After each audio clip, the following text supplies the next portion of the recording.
Welcome to tonight's tale, a fairy tale theater podcast. We are going through every episode of Shelley Duvall's Fairy Tale Theater in alphabetical order. I'm your host, Emily from Atlanta, Georgia. I'm joined by my co-host, Eric. Hi, I'm Eric from New York. And we are happy to be joined this month by our friend Liz. Hi, I'm Liz, and I'm in Rhode Island. Tonight, we are reviewing and discussing the episode Puss in Boots. Eric, do you have the background information on this one? Yes, Puss in Boots originally aired on September 9th, 1985. It was season 4, episode 6, so it's one of the later episodes. It was actually filmed April 16th, 1984 to April 20th, 1984. So yeah, it's a little bit of a lag, maybe to save time for all that lovely editing. Right.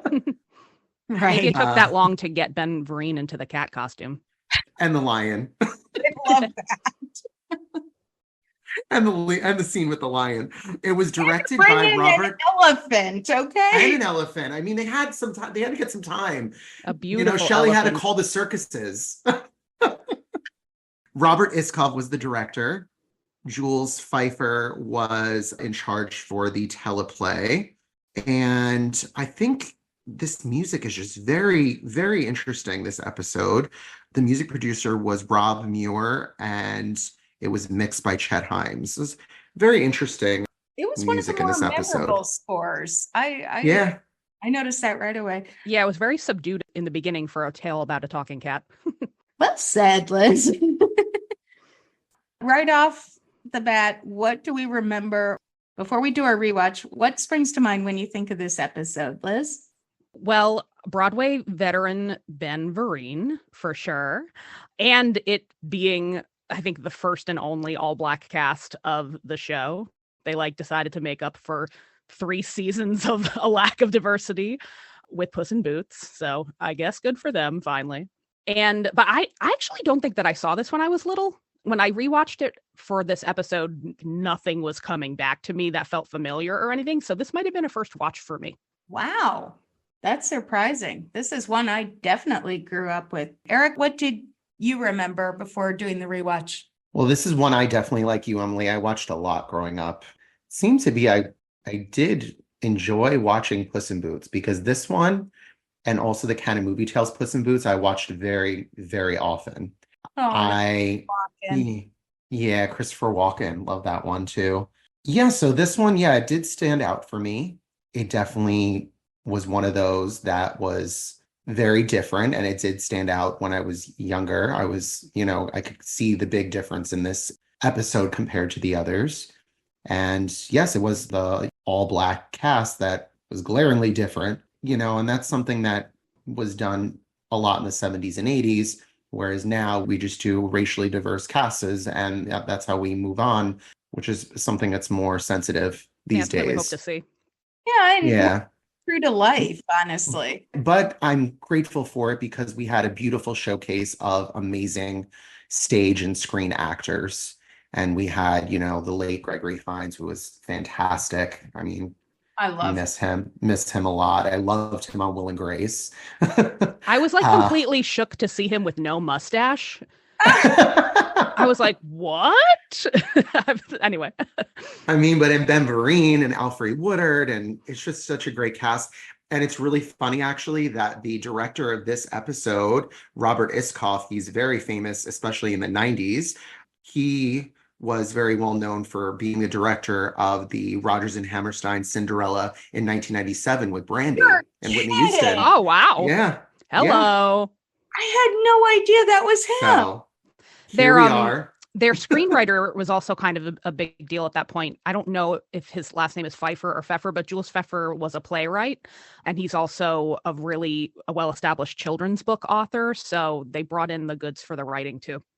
Oh yeah, he's done a lot. Oh, guess what he wrote, Emily? You're gonna guess what film he wrote? Popeye. Oh, now it makes sense. Oh, that totally makes sense. I'm surprised that his name didn't come up earlier in Fairy Tale Theater. It always comes back to Popeye. Always. This entire show is 6 degrees of Popeye. I love that. My first thoughts before I did my rewatch, Broadway junkie that I am, Gregory Hines and Ben Vereen, those two big Broadway mega dancers. Big deal. And they didn't have them do any dancing. I know, except for like a little jig. It's really weird because Bernadette Peters gets to sing in Sleeping Beauty, so I'm surprised they didn't take advantage of the talent they had on hand. I remember when Gregory Hines hosted the Tonys with Bernadette Peters. Those two were longtime friends. And I'm just going, wait, you've got two of the most famous Broadway dancers and you've got them doing a jig once? Yeah, I think they could have very easily made a little musical number where like Puss is teaching, the guy, the miller's son, how to be like a gentleman or whatever. And they could have done some dancing. Yeah. That would have been great. That would have been great. Missed opportunity there. The other person I think of with this episode is Alfre Woodard, whom I just adore. She's one of those actresses that I can't say I really associate one particular part with her. I've just seen her over and over. And every time I see her, I go, oh, Alfre, I just love you so much. Yeah, she's really, really good. She's something of a chameleon. But like you said, the first thing I remember thinking of it as a kid was, what's with this casting? Why is everybody African-American? It struck me as odd as a kid. Now, in hindsight, as an adult, I know that was something they did in the 70s and 80s. I think that's a fad that deservedly went away and doesn't need to come back, but it's glaringly obvious. It's kind of hard to miss. Although I'll admit, when I was a kid, I didn't know that Ben Vereen was Black. Because you only knew him by soundtrack? No, I only knew him as Puss in Boots, and he was under so much makeup. Oh, that's true. It's very good makeup. Yeah, and I only knew him from this, and I knew him from Zoobilee Zoo in the 90s. So, like, he was also always an played animal. A cat, right? Yes, he was also a cat. Oh, wow. Okay. But not in Cats the Musical ever. That's okay. I'm okay. I think Ben Vereen's okay with that too. Yeah. There's something interesting to be said that Ben Vereen looks better in this than the Cats movie from 2019 looked. So you're here by a mile. How familiar are you with the source material, the original tale Puss in Boots? I will admit this is one fairy tale I don't think I've ever read, and I tried to read original tales.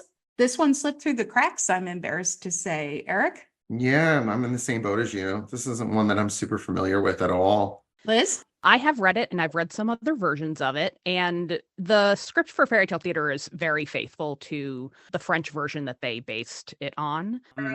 Yeah, so Puss in Boots is a folk tale, just, kind of told orally in the storytelling tradition for a long time. There's versions of it all over the world, and usually they all follow the same path of some animal helper, often a cat, but not always a cat, helps a young person become, rich in royalty.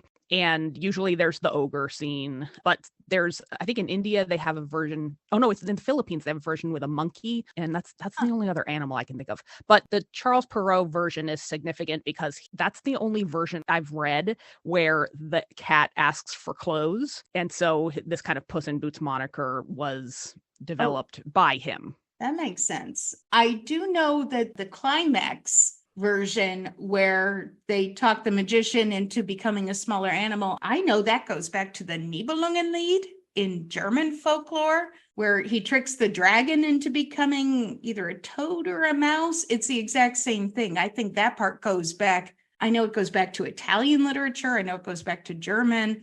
I think that climax is probably... Yeah, that's probably a pretty common trope. Yeah, I think it's like Cinderella. Who knows where it started? For sure. It's funny, in this season of Fairy Tale Theater, they also do Cinderella, and Cinderella is another version that Charles Perrault kind of made special with the glass slipper. He specialized a lot of shoes in fairy tales, I guess. I hadn't thought of it like that. We trying to say Charles Perrault had a foot fetish, a shoe fetish? Maybe. I don't know. You guys implied it. I wasn't going to say it. I was. The costumes for Puss in Boots, they set in his era. That kind of like 17th century looks. That was a fun homage. Yeah, I actually really like the costumes and set decorations here. This episode struck me as very unique in terms of art direction. The costumes didn't look like anything else, at least nothing that sprung to mind. Yeah, well, so I was a costume design major when I was in undergrad, and that era of clothes is very specific looking, very weird. Those big curly wigs that men wore, and kind of like the shapes of the clothing, it's very identifiable. So I'm not surprised that it stood out in that way.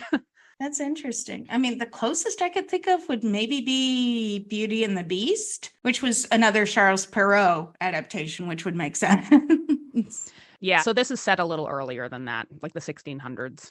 Right. It's a very weird. Actually, I like the costumes in this. Some of the menswear was very bizarre. If we got more of Gregory Hines' fancy look, that's the type of look that makes me be like, okay, that's a choice, but you're rocking it. So we start our recap. It begins with our introduction of Shelley walking in front of the castle, and it's very much Neuschwanstein Castle in Germany. In the background, tinted blue-green for some reason. I don't know. I guess they just picked a castle. But Shelley looked beautiful. She's got that little red scarf. Hello, I'm Shelley Duvall. Welcome to Fairy Tale Theater.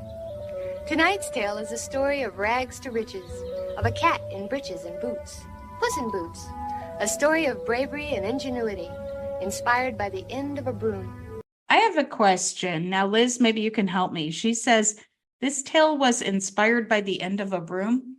Was inspired by the end of a broom. I've never known what she was talking about. Does anyone know what she's talking about? I don't know. I don't know either. I reread the Charles Perrault tale too, and there was no mention of that. Inspired by the end of a broom. I never knew what she meant. Okay. It's very interesting. Okay. So but I do love this. I do love this introduction. It's one of the ones that's very different than a lot of the other episodes that we've had, but it's very similar almost to The Little Mermaid for me because it's overlaid over action with the characters. So she's talking and she's segueing from the intro into the teaser of the episode where they're reading the father's will, the Miller's will. Oh, I could see that.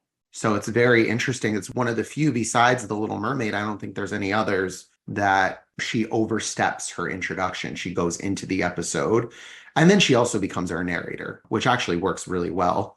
I think Shelley's my favorite narrator. Oh, she's a great narrator. Always love her as a narrator. Yeah, and it just like cements it as her series and her baby when she steps in for the narration.